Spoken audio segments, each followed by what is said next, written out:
After going off against the Jazz, Joel Embiid sent the NBA world into a frenzy. He had one of the most unbelievable performances ever, and frankly, there's no way we can believe he's human after seeing him go beast mode like that. So in this video, we're going to discuss what made his performance so historic, and then check in on how Embiid's former teammates doing so far. Let's get right into it. First up, let's talk about how phenomenal Joel's stats were against Utah. The 76ers have had a pretty disappointing start to the 2023 NBA season, but as long as they are home to the Cameroonian giant, Philly fans have nothing to worry about. Joel put the team on his back like no other and willed them past the finish line in one of the greatest carry jobs we've ever witnessed. JoJo put up 59 points, 11 rebounds, 8 assists, 7 blocks, and 1 steal in just 36 minutes of action. And of course, we can't leave out the fact that he was the most efficient player on the floor despite taking the most shots. He's got 4 points so far.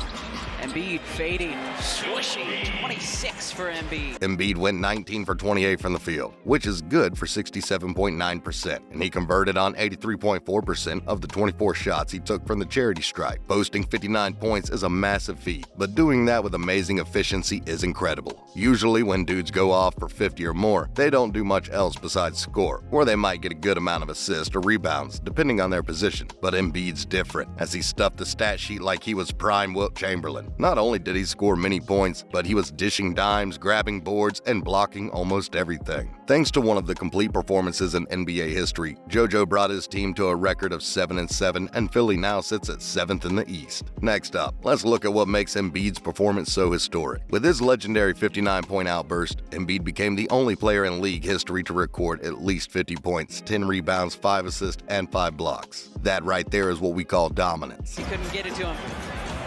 Joel, 54!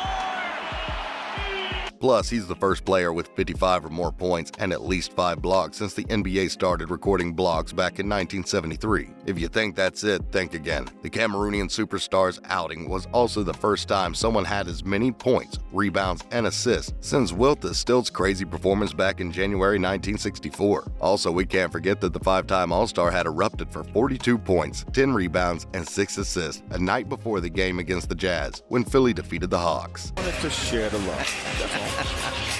Here's Embiid, scoop to the hoop. So he's only the third player since 1988 to score 100 or more points back-to-back. We'd also like to mention that not a single player besides Embiid even crossed the 20-point mark against Utah, which makes his performance all the more impressive. After his last 2 games, we think JoJo can easily make a run for the coveted MVP award. Moving on, how's Embiid's ex-teammate Ben Simmons doing so far? Unsurprisingly, he's not doing too well. For some context, Simmons has played in a total of 9 games so far, and he's averaging the worst stats of his entire career. He's putting up 5.2 points per game, 6.2 boards, 1.1 steals, and 5.9 assists. Those are all career lows for him. If you thought that was bad, then wait till you hear this. Simmons' efficiency's gone down by nearly 11%, as he's shooting just 44% from the field. Moreover, his free throw percentage also fell below 45, which is unacceptable. If you want to be even more shocked, get this. In just 1 game against the Jazz, Embiid has scored more points and blocks than Ben Simmons has across all 9 games he's played so far. Ben was once an all-star, so it's sad to see him fall off so hard, but he just doesn't have that dog in him, so we think he'll be out of the league soon. Now, let's look at who's better between Shaquille O'Neal and Joel Embiid. Starting, let's look at their scoring. Since Embiid's in his 7th season, we're only going to be considering Shaq's first 7 years in the league to keep things fair. O'Neal was a menace since the day he stepped foot on the court. He was unstoppable in the paint, and that was increasingly the case as time passed. Across his first 7 seasons, the Big Diesel averaged 27 points per game while shooting over 55% from the field during that stretch. His elite scoring earned him his first scoring title in the 1995 season when he averaged 29.3 points per game, the second most points he ever averaged in a season. Despite Shaq's OP post game, he could never crack the 30-point mark. Now for Joel, 338 games into his career, he's averaging 26.2 points per game, though his efficiency's lower at 49%. But unlike the Big Diesel, Embiid averaged 30 points for an entire season when he recorded 30.6 points per game in his 2022 campaign to win his first scoring title. Also, even though Joel's efficiency is a tad bit under 50%, that's because he takes 3-pointers and can make them too. The big man converting on 33.4% of all his shots from beyond the arc while being dominant on the inside makes JoJo practically unstoppable. You could argue that scoring should be a tie, but we'll have to give this to Embiid because of his three-point shooting. Next up, what about rebounding? During his first 7 years in the league, O'Neal grabbed 12 boards a game, which is expected from a man as big and dominant as him. Of those 12 rebounds, 3.9 were offensive ones, and the rest were defensive boards. The Big Diesel's career high during the span was 13.9 boards per game, though that wasn't good enough to lead the league in rebounding. So far, Joel's averaging 11.3 rebounds per game.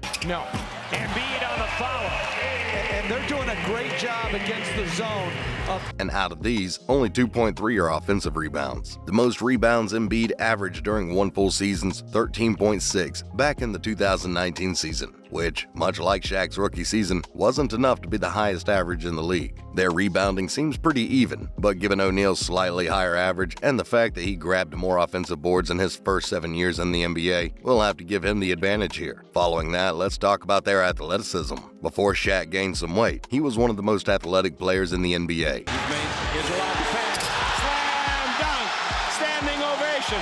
Beautiful play. Pull out any highlight reel from his days with the Magic, and you'll be in awe of how quick and explosive he was despite being over 7 feet tall. The big Aristotle could run up the floor in no time and get himself in a perfect position in the post, resulting in easy dunks and layups. His spectacular athleticism also meant he could leap to grab boards and dunk over practically anyone and everyone. The Cameroonian Giant's also insanely athletic for his size, as he has a bunch of nifty finishes around the rim, and despite being a little slow at times, he's able to get past his defender at the perimeter as well. This is another close call, but we'll have to give the edge to Shaq, mainly because of his speed in his early days. Coming up, what about shot blocking? O'Neal was one of the premier shot blockers in the league ever since his rookie season, as he averaged a jaw-dropping 3.5 blocks per game in just his first year in the NBA. He kept up the amazing shot blocking as the years went on and averaged 2.55 blocks per game in his first 7 seasons. On the other hand, the process only averages 1.7 blocks for his career, but much like O'Neal, his best shot blocking year came in his rookie season when he blocked 2.5 shots per game. Some would argue that overall, JoJo's better than the big Aristotle was on defense, but when it comes to denying shots at the rim, Shaq was better. Last but not least, who'd win in a one-on-one matchup? Shaq was a nightmare to defend when he entered the paint, as he would punish everyone who tried to stop him. Plus, like we just told you, he was a shot-blocking machine. But Embiid's insanely OP as well, and given the fact his defense is phenomenal,